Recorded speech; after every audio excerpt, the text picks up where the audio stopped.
Hi friends 70 ಮತ್ತು 80ರ ದಶಕದಲ್ಲಿ ಕನ್ನಡ ಚಿತ್ರರಂಗವನ್ನು ತನ್ನ ಅದ್ಭುತ ನಟನೆಯಿಂದ ಸೌಂದರ್ಯದಿಂದ ಆಳಿದ ಏಕೈಕ ನಟಿ ಅಂದರೆ ಅದು ನಟಿ ಆರತಿ. ಡಾಕ್ಟರ್ ರಾಜ್ಕುಮಾರ್, ವಿಷ್ಣುವರ್ಧನ್, ಅಂಬರೀಷ್, ಅನಂತ್ ನಾಗ್, ಶ್ರೀನಾಥ್ ಹೀಗೆ ಅಂದಿನ ಕಾಲದ ಎಲ್ಲ ಸೂಪರ್ ಸ್ಟಾರ್ಗಳ ಜೊತೆ ನಟಿಸಿ ಬರೋಬ್ಬರಿ 125ಕ್ಕೂ ಹೆಚ್ಚು ಸಿನಿಮಾಗಳನ್ನು ನೀಡಿ ಸೈ ಎನಿಸಿಕೊಂಡ ಕಣ್ಮಣಿ ಇವರು. ಆದರೆ ಯಶಸ್ಸಿನ ಉತ್ತುಂಗದಲ್ಲಿದ್ದಾಗಲೇ ಇವರ ಬದುಕಿನಲ್ಲಿ ಒಂದು ಬಿರುಗಾಳಿ ಎದ್ದಿತ್ತು. ಖ್ಯಾತ ನಿರ್ದೇಶಕ ಪುಟ್ಟಣ್ಣ ಕಣಗಾಲ್ ಜೊತೆಗಿನ ಒಂದು ಸೀಕ್ರೆಟ್ ಮದುವೆ, ಆಮೇಲೆ ಆದ ವಿರಹ, ಆಮೇಲೆ ವಿಚ್ಛೇದನ, ಅನಂತರ ಚಿತ್ರರಂಗದಿಂದ ದಿಢೀರ್ ದೂರ ಸರಿದಿದ್ದು. ಇವೆಲ್ಲದರ ಹಿಂದೆ ಇರೋ ಆ ಕೈ ಘಟನೆಗಳೇನು? ಅಷ್ಟೊಂದು ಆಸ್ತಿ ಸಂಪಾದಿಸಿದ ನಟಿ ಎಲ್ಲವನ್ನ ಯಾಕೆ ದಾನ ಮಾಡಿ ಇವತ್ತು ಮೀಡಿಯಾದಿಂದ ದೂರ ಅನಾಮಧೇಯರಾಗಿ ಅಮೇರಿಕದಲ್ಲಿ ಬದುಕುತ್ತಿರುವುದೇಕೆ? ಇವರ ಮಕ್ಕಳು ಯಾರು? ಇವರ ಬದುಕಿನ ಸಂಪೂರ್ಣ ರೋಚಕ ಮತ್ತು ಕಣ್ಣೀರಿನ ಕಥೆನ ಇವತ್ತಿನ ವಿಡಿಯೋದಲ್ಲಿ ಡೀಟೇಲ್ ಆಗಿ ನೋಡೋಣ. ಸ್ನೇಹಿತರೆ, ವಿಡಿಯೋವನ್ನು ಶುರು ಮಾಡೋದಕ್ಕಿಂತ ಮುಂಚೆ ಆರತಿ ಅವರು ನಟಿಸಿರುವಂಥ ಯಾವ ಚಿತ್ರ ಇಷ್ಟ ಅನ್ನೋದನ್ನು ನಮ್ಮ ಕಮೆಂಟ್ ಬಾಕ್ಸಲ್ಲಿ ತಿಳಿಸಿ. ಹಾಗಾದರೆ ಬನ್ನಿ ಇವರ ಕಂಪ್ಲೀಟ್ ಸ್ಟೋರಿಯನ್ನು ತಿಳಿದುಕೊಳ್ಳೋಣ.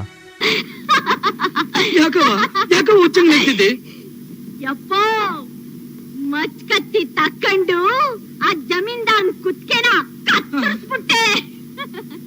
ಸ್ನೇಹಿತರೆ, ಆರತಿಯವರು ಹುಟ್ಟಿದ್ದು 1954 ಆಗಸ್ಟ್ 16ರಂದು.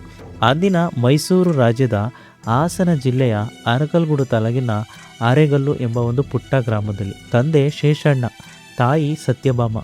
ನಿಮಗೆ ಗೊತ್ತಾ, ಇವರ ಮೊದಲ ಹೆಸರು ಆರತಿ ಅಲ್ಲ, ಬದಲಿಗೆ ಭಾರತಿ ಅಂತ ಇಟ್ಟಿದ್ರು. ಭಾರತಿ ಓದಿನಲ್ಲಿ ತುಂಬ ಮುಂದು. ಮೈಸೂರಿನ ಅಕ್ಕನ ಮನೆಯಲ್ಲಿದ್ದುಕೊಂಡು PUC ಮುಗಿಸ್ತಾರೆ.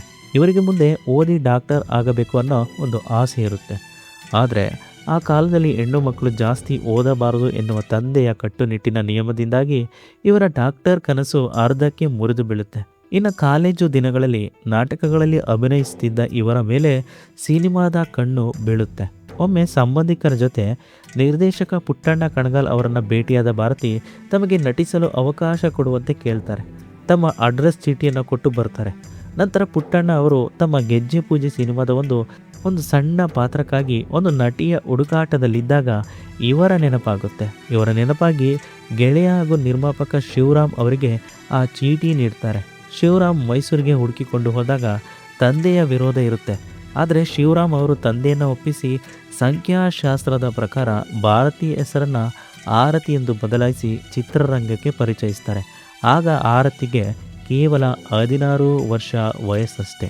ಇನ್ನು 1969 ಆ ವರ್ಷದಲ್ಲಿ ತೆರೆ ಕಂಡ ಗೆಜ್ಜೆ ಪೂಜೆ ಸಿನಿಮಾ ಸೂಪರ್ ಹಿಟ್ ಆಗುತ್ತೆ. ಅಲ್ಲಿಂದ ಆರತಿ ಹಿಂದೆ ತಿರುಗಿ ನೋಡಲೇ ಇಲ್ಲ. ಪೋಷಕ ನಟಿಯಾಗಿದ್ದವರು ಕೆಲವೇ ದಿನಗಳಲ್ಲಿ ಸ್ಟಾರ್ ನಟಿ ಆಗ್ತಾರೆ. ಅದರಲ್ಲೂ ಪುಟ್ಟಣ್ಣ ಕಣಗಾಲ್ ಮತ್ತು ಆರತಿ ಕಾಂಬಿನೇಷನ್ ಅಂದರೆ ಬಾಕ್ಸ್ ಆಫೀಸ್ ಧೂಳಿಪಟ ಆಗ್ತಿತ್ತು. ನಾಗರಾವು, ಎಡಕಲ್ಲು ಗುಡ್ಡದ ಮೇಲೆ, ಉಪಾಸನೆ, ಶುಭಮಂಗಳ, ರಂಗನಾಯಕಿ ಹೀಗೆ ಸಾಲು ಸಾಲು ಸಿನಿಮಾಗಳ ಮೂಲಕ ಆರತಿ ಕರ್ನಾಟಕದ ಮನೆ ಮಾತಾದರು. ಕರ್ನಾಟಕ ಸರ್ಕಾರದ ಅತ್ಯುತ್ತಮ ನಟಿ ಪ್ರಶಸ್ತಿಗಳು ಇವರ ಮುಡಿಗೇರಿದವು. ಕೇವಲ ಕನ್ನಡ ಮಾತ್ರವಲ್ಲದೆ ತಮಿಳು, ತೆಲುಗು ಚಿತ್ರಗಳನ್ನು ನಟಿಸಿ ಸೈ ಎನಿಸಿಕೊಳ್ತಾರೆ ಆರತಿ. ನಟನೆಯಷ್ಟೇ ಅಲ್ಲದೆ ಸ್ವತಃ ಸಿನಿಮಾ ನಿರ್ಮಾಣಕ್ಕೂ ಕೈ ಹಾಕಿ ಯಶಸ್ವಿ ಪ್ರೊಡ್ಯೂಸರ್ ಕೂಡ ಆದರು.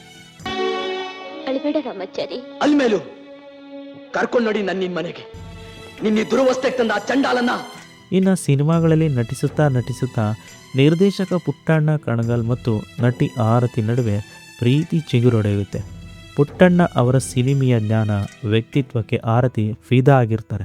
ಆದರೆ ಈ ಪ್ರೇಮ ಕಥೆಯ ಹಿಂದೆ ಒಂದು ದೊಡ್ಡ ಕಾಂಟ್ರವರ್ಸಿ ಇತ್ತು. ಹೌದು, ಪುಟ್ಟಣ್ಣ ಕಣಗಾಲ್ ಅವರಿಗೆ ಅದಾಗಲೇ ಮದುವೆಯಾಗಿ ವಯಸ್ಸಿಗೆ ಬಂದ 5 ಜನ ಮಕ್ಕಳಿದ್ರು. ಅಷ್ಟೇ ಅಲ್ಲ, ಪುಟ್ಟಣ್ಣ ಅವರಿಗಿಂತ ನಟಿ ಆರತಿ ಬರೋಬ್ಬರಿ 21 ವರ್ಷ ಚಿಕ್ಕವರಾಗಿದ್ದರು. ಆದರೆ ಪ್ರೀತಿಗೆ ವಯಸ್ಸಿಲ್ಲ, ಹಂಗಿಲ್ಲ ಎಂಬಂತೆ ಎಲ್ಲ ವಿರೋಧಗಳನ್ನು ಬದಿಗಿಟ್ಟು 1976ರಲ್ಲಿ ಇವರಿಬ್ಬರು ಸೀಕ್ರೆಟ್ ಮ್ಯಾರೇಜ್ ಆಗ್ತಾರೆ. ಈ ಮದುವೆ ಗಾಂಧಿನಗರಕ್ಕೆ ದೊಡ್ಡ ಶಾಕ್ ನೀಡುತ್ತೆ. ಇದರ ಪರಿಣಾಮ ಎಷ್ಟು ಭೀಕರವಾಗಿತ್ತೆ ಅಂದರೆ ಬೇರೆ ನಿರ್ಮಾಪಕರು ಪುಟ್ಟಣ್ಣ ಅವರ ಜೊತೆ ಸಿನಿಮಾ ಮಾಡಲು ಹಿಂದೇಟನ್ನು ಹಾಕ್ತಾರೆ. ಅಪ್ರತಿಮ ಬೇಡಿಕೆಯಿದ್ದ ನಿರ್ದೇಶಕ ಕೆಲಕಾಲ ಕೆಲಸವಿಲ್ಲದೆ ಖಾಲಿ ಕೂರಬೇಕಾಗುವ ಒಂದು ಪರಿಸ್ಥಿತಿ ಬರುತ್ತೆ. ಆದರೆ ಆರತಿ ಪುಟ್ಟಣ್ಣ ಅವರಿಗೆ ಸಾಥ್ ನೀಡ್ತಾರೆ. 1977ರಲ್ಲಿ ಈ ದಂಪತಿಗೆ ಒಂದು ಹೆಣ್ಣು ಮಗು ಜನಿಸುತ್ತೆ. ಆ ಮಗುವಿಗೆ ಯಶಸ್ವಿನಿ ಎಂದು ಹೆಸರನ್ನು ಕೂಡ ಇಡ್ತಾರೆ. ಆದರೆ ವಿಧಿಯಾಟ ಬೇರೆ ಇತ್ತು. ಮಗಳು ಹುಟ್ಟಿದ ಕೆಲವೇ ದಿನಗಳಲ್ಲಿ ಇವರ ಸಂಸಾರದಲ್ಲಿ ಬಿರುಕು ಮೂಡಲು ಆರಂಭಿಸಿತು. ಪ್ರತಿದಿನ ಜಗಳ, ಮನಸ್ತಾಪಗಳು ಹೆಚ್ಚಾದವು. ಪುಟ್ಟಣ್ಣ ಅವರು ತಮಗೆ ಮಾನಸಿಕ ತೊಂದರೆ ಕೊಡುತ್ತಿದ್ದಾರೆ ಎಂದು ಆರತಿ ತಮ್ಮ ಆಪ್ತರ ಬಳಿ ಹೇಳಿಕೊಂಡಿದ್ದು ಉಂಟು.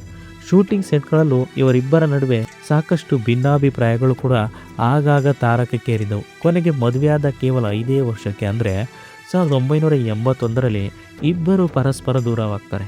ಮಗಳು ಯಶಸ್ವಿನಿ ತಾಯಿ ಆರತಿಯ ಮಡಿಲನ್ನು ಸೇರ್ತಾಳೆ. ಆರತಿ ದೂರಾದ ಮೇಲೆ ಪುಟ್ಟಣ್ಣ ಕಣಗ ಸಂಪೂರ್ಣ ಒಂಟಿ ಆಗ್ತಾರೆ, ತೀವ್ರ ನೊಂದುಕೊಳ್ತಾರೆ. ಇತ್ತೀಚೆಗೆ ನಟ ಸುಂದರ್ರಾಜ್ ಅವರು ಒಂದು ಸಂದರ್ಶನದಲ್ಲಿ ಹೇಳಿದ ಹಾಗೆ, ಪುಟ್ಟಣ್ಣ ಅವರು ನಿರ್ದೇಶಿಸಿದ ಮಾನಸ ಸರೋವರ ಸಿನಿಮಾದ ನೀನೇ ಸಾಕಿದ ಗಿಣಿ ನಿನ್ನ ಹದ್ದಾಗಿ ಕುಕ್ಕಿತಲು ಎಂಬ ಹಾಡು ಪುಟ್ಟಣ್ಣ ಅವರು ತಮ್ಮ ಮತ್ತು ಆರತಿ ಬದುಕಿನ ನೋವನ್ನೇ ಇಟ್ಟುಕೊಂಡು ಬರೆಸಿದ ಹಾಡಂತೆ. ಆರತಿ ದೂರಾದ ಮೇಲೆ ಕೆಲವೇ ವರ್ಷಗಳಲ್ಲಿ ಅಂದರೆ 1985ರಲ್ಲಿ ಪುಟ್ಟಣ್ಣ ಕಣಗಾಲ್ ಅವರು ಹೃದಯಘಾತದಿಂದ ನಿಧನರಾಗ್ತಾರೆ. ಇದು ಆರತಿಯವರ ಬದುಕಿನ ಅತ್ಯಂತ ಕಹಿ ಘಟನೆ ಆಗಿತ್ತು.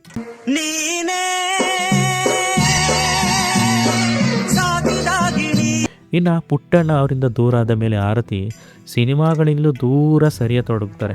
1984ರಲ್ಲಿ ಇವರ ಜನಪ್ರಿಯತೆ ನೋಡಿ BJP ಇವರನ್ನು ವಿಧಾನ ಪರಿಷತ್ ಸದಸ್ಯನಾಗಿ ನಾಮನಿರ್ದೇಶನ ಮಾಡಿತ್ತು. ರಾಜಕೀಯದಲ್ಲಿದ್ದಾಗಲೇ ಇವರಿಗೆ ರಾಮಕೃಷ್ಣ ಹೆಗಡೆ ಸರ್ಕಾರದಲ್ಲಿ ಸಚಿವರಾಗಿದ್ದ ಎಂ ರಘುಪತಿಯವರ ನಿಕಟ ಸಂಪರ್ಕವಿತ್ತು ಎಂಬ ಗಾಸಿಪ್ಗಳು ಕೂಡ ಇವೆ. ತದನಂತರ 1986ರಲ್ಲಿ ಆರತಿಯವರು ಚಂದ್ರಶೇಖರ್ ದೇಸಾಯಿಗೌಡರು ಎಂಬ ಸಾಫ್ಟ್ವೇರ್ ಇಂಜಿನಿಯರ್ ಹಾಗೂ ಸಮಾಜ ಸೇವಕರನ್ನು 2ನೇ ಮದುವೆ ಆಗ್ತಾರೆ. ಮದುವೆ ನಂತರ ಚಿತ್ರರಂಗಕ್ಕೆ ಸಂಪೂರ್ಣವಾಗಿ ಗೋಡ್ ಬೈ ಹೇಳಿದ ಆರತಿ ಗಂಡನ ಜೊತೆ ಸೇರಿ ಸಮಾಜ ಸೇವೆಯಲ್ಲಿ ತೊಡಗಿಸಿಕೊಳ್ತಾರೆ. ಇನ್ನು ಉತ್ತರ ಕರ್ನಾಟಕದ ಹಲವು ಹಳ್ಳಿಗಳನ್ನು ದತ್ತು ಪಡೆದು ಅಲ್ಲಿ ಶಾಲಾ, ಕಾಲೇಜು, ಆಸ್ಪತ್ರೆ, ಶೌಚಾಲಯಗಳನ್ನು ನಿರ್ಮಿಸಿಕೊಡ್ತಾರೆ. ಹೆಣ್ಣು ಮಕ್ಕಳಿಗೆ ಸ್ವಯಂ ಉದ್ಯೋಗ ತರಬೇತಿಯನ್ನು ನೀಡ್ತಾರೆ. ತಮಗಿದ್ದ ಆಸ್ತಿಯ ಬಹುಭಾಗವನ್ನು ದಾನ ಮಾಡ್ತಾರೆ. ಈ ದಂಪತಿಗಳಿಗೆ ಪ್ರೀತಿ ಎಂಬ ಮತ್ತೊಬ್ಬ ಮಗಳು ಜನಿಸ್ತಾಳೆ.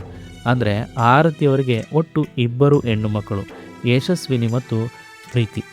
ಸ್ನೇಹಿತರೀಗ ಸಮಾಜ ಸೇವೆ ನಂತರ ಆರತಿಯವರು ಕುಟುಂಬದೊಂದಿಗೆ ಅಮೆರಿಕದಲ್ಲಿ ಸೆಟಲ್ ಆಗ್ತಾರೆ. ಆದರೆ 2005ರಲ್ಲಿ ಅನಿರೀಕ್ಷಿತವಾಗಿ ಮತ್ತೆ ಸುದ್ದಿ ಆಗ್ತಾರೆ. ಈ ಬಾರಿ ನಟಿಯಾಗಿ ಅಲ್ಲ, ಬದಲಿಗೆ ನಿರ್ದೇಶಕಿಯಾಗಿ. ಹೌದು, ತಮ್ಮ ಮೊದಲ ಮಗಳು ಯಶಸ್ವಿನಿ ಬರೆದ ಕತೆಗೆ ಪತಿ ಚಂದ್ರಶೇಖರ್ ಬಂಡವಾಳ ಹೂಡಿ ಆರತಿಯವರು ಮಿಠಾಯಿ ಮನೆ ಎಂಬ ಮಕ್ಕಳ ಚಿತ್ರವನ್ನು ನಿರ್ದೇಶಿಸಿದರು. ಈ ಚಿತ್ರಕ್ಕೆ ಕರ್ನಾಟಕ ಸರ್ಕಾರದ ಅತ್ಯುತ್ತಮ ಮಕ್ಕಳ ಚಿತ್ರ ಪ್ರಶಸ್ತಿಯು ಕೂಡ ಬಂತು. ಅದಾದ ಮೇಲೆ 2013ರಲ್ಲಿ ಬೆಂಗಳೂರಿನ JP ನಗರದಲ್ಲಿದ್ದ ತಮ್ಮ ಸುಪ್ರಸಿದ್ಧ ಬೆಳ್ಳಿತೆರೆ ಎಂಬ ಬಂಗಲೆಯನ್ನು ಬರೋಬ್ಬರಿ 10ರಿಂದ 15 ಕೋಟಿ ರೂಪಾಯಿಗೆ ಮಾರಾಟ ಮಾಡ್ತಾರೆ. ಭಾರತದೊಂದಿಗಿನ ಎಲ್ಲ ಕೊಂಡಿಗಳನ್ನು ಕಳಚಿಕೊಂಡು ಪೂರ್ಣ ಪ್ರಮಾಣದಲ್ಲಿ ಅಮೆರಿಕದಲ್ಲೇ ನೆಲೆಸ್ತಾರೆ. ಇಂದಿಗೂ ಅವರು ಯಾವುದೇ ಮೀಡಿಯಾ ಅಥವಾ ಇಂಟರ್ವ್ಯೂಗಳಿಗೆ ಸಿಗದೆ ಪ್ರಚಾರದಿಂದ ದೂರ ಉಳಿದಿದ್ದಾರೆ. ತಾವಾಯಿತು, ತಮ್ಮ ಸಮಾಜ ಸೇವೆ ಆಯಿತು ಎಂದು ನೆಮ್ಮದಿಯ ಜೀವನವನ್ನು ನಡೆಸ್ತಾ ಇದ್ದಾರೆ.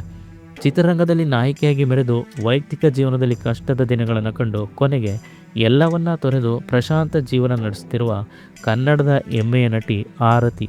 ಸ್ನೇಹಿತರೆ, ಆರತಿ ಅವರ ಬದುಕು ನಿಜಕ್ಕೂ ಒಂದು ಸಿನಿಮಾದ ಥರನೇ ರೋಚಕ ಅಲ್ವಾ?